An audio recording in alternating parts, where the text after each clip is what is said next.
Most famously, he shot his gun off in his shop. The Know Your Gear podcast. I recently took my guitar to a tech that was fairly well recommended. When I went in to drop it off, his bench was just a mess. Globs of solder everywhere, tools lying everywhere. It was just a really messy workstation. Do you have any tips as to what to look for when taking a guitar into a tech? Was I right to just leave? Is the reputation a final factor? I'm going to steal this from Shauna because she sent these questions to me. She said, go with your gut. I think that's always smart advice. Always take that, not only from a woman, but from a mother. My friend who's a hand surgeon says always trust a mother when it comes to, what to do medically with the kids.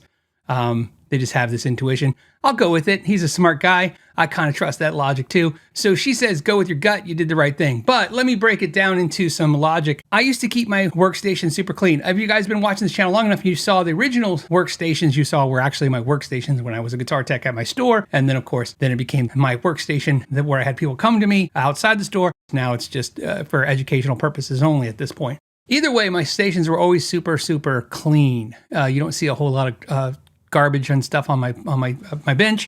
I don't put carpet on my bench. I don't want carpet at all because of that reason. Soldered globs onto it, and I want to be able to have a clean, fresh station every time. So I use different pads, one for soldering, one for fretwork, or anything that's going to have metal filing in it, are what I call hard work. So anytime I'm doing any kind of really aggressive stuff, maybe sanding, anytime there's going to be particles in this mat.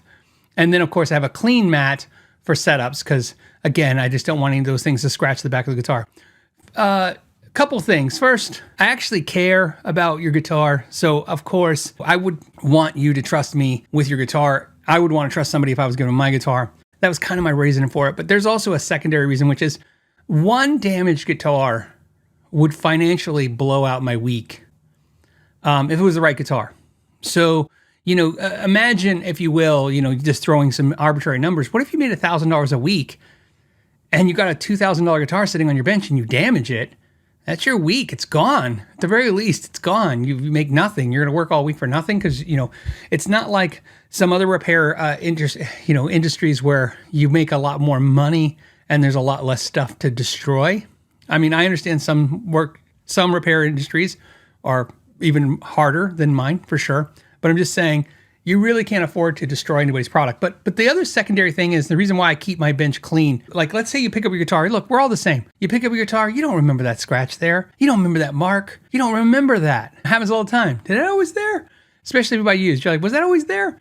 I just recently actually had that happen with a guitar where there's a little, not chip, but there's a little small micro crack kind of in the finish of a neck of a guitar. And it's on the treble side facing towards the floor of the neck.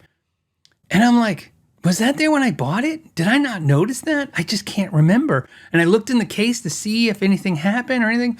And my point is, the last thing I would want for me to happen to me, and of course, is that somebody find that and go, well, was that messy tech with his crappy bench? Did it happen there? Did he scratch it? Did he just drop his screwdriver because they didn't care? And I think that's why your work area should help there to build a rapport and also help kind of give the customer some ease of mind. I'm a little sensitive to this question because when I started on YouTube, I got a lot of grief for having clean areas. Never thought that would ever happen to me. It almost got to the point where I have to admit, a little less organized than I'd probably keep it because so many people commented negatively about how clean my work areas were.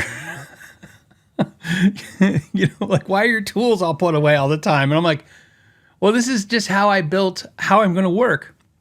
I pull the tool out I need, I do the work, and I put the tool back. I keep the areas clean. If you brought me an expensive guitar, I not only keep it on the clean mat, I usually buy those Kirkland microfiber cloths, those yellow ones, and I will put brand new ones underneath the base of your guitar where it sits and over the cradle where it holds your neck. So I know, your guitar never touched anything but a brand new clean cloth, surface. And again, just because it's financially just really a mess for me, but also I think, like I said, it makes you a little nervous. And I think that's what you were experiencing. You went there and he probably does great work. Some people who work in a mess, it all makes sense to them. And that doesn't necessarily mean he does bad work. It doesn't necessarily mean he's a bad tech. It just, he lost a client because of that. Hopefully, like you said, he has a great reputation. His reputation pulls people in. But I will tell you this, and this is the hardest thing to say. The mass majority of experiences I've had in my life as a guitar player, taking my guitar to a tech, have been horrible. It's been one horrible experience after another. Every horrible experience you can think of. Somebody overcharged me for basically doing nothing.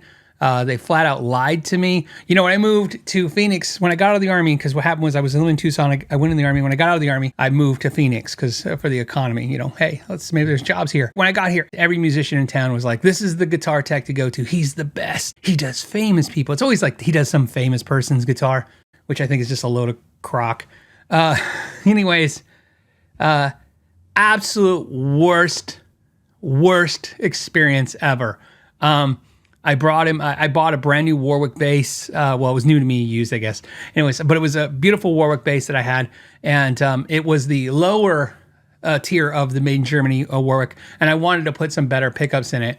And I bought the I'm sorry. If I would have bought the pickups, I went to his shop and he was like, I said, hey, I want to order these pickups and I want to, put them in this bass.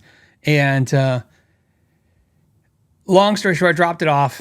3 months later, I was like, okay, I waited. That's what sometimes you do. You just wait forever. You're like, you don't want to piss them off because then they're notoriously known for putting your guitar in the back and not working on it. And I went into his shop after 3 months and I said, hey, I'm just checking on my bass. And he said, oh, I ordered the pickups. They sent the wrong pickups.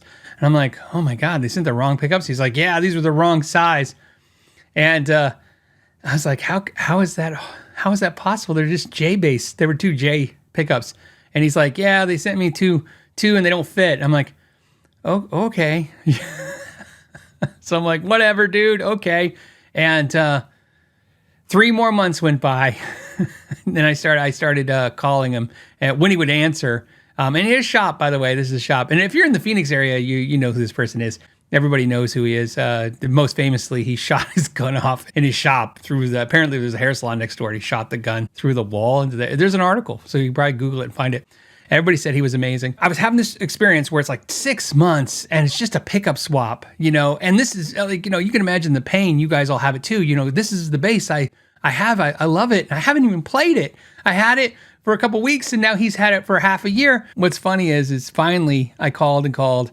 Every couple of weeks I'd call again, and finally he was like, it's ready. I came in to pick it up, and I remember handing him my credit card, and he was like, can't you read?